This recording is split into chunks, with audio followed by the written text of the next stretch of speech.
Hey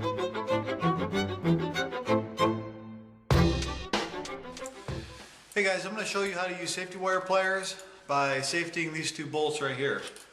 I already have a piece of 32,000 safety wire cut, and I'm going to go ahead and start lacing it through the first bolt here. And about midway through here, you want to wrap it around the bolt and get it as tight as you can. And I always give it 2 wraps to start off with before using my pliers. And I just feed it around to the other bolt, the other hole in the bolt, and grab it with the pliers and lock it. Now these are reversible, so you want to make sure you're going to continue going in the right direction as you've already started. And you don't want to get it too tight either, because that will tend to weaken the safety also.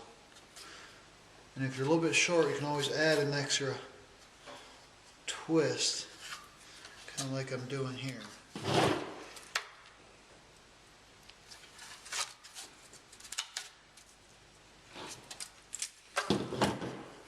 Now it's the same thing on this end. You want to get it nice and tight on the bolt head.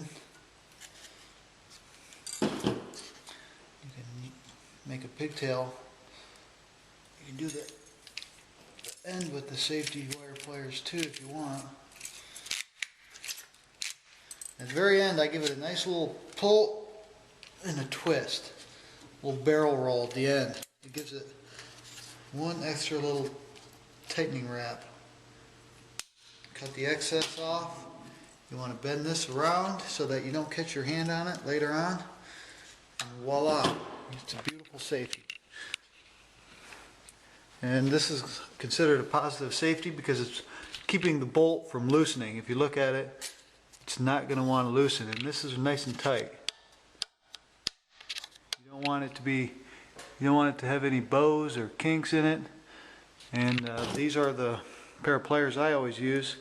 They are mill bar, made in the United States. They cost about $95, but they're worth it. They're the best ones you can buy. Thanks for watching my video. Check out my blog at myamplicense.com. I'll see you around. Thanks.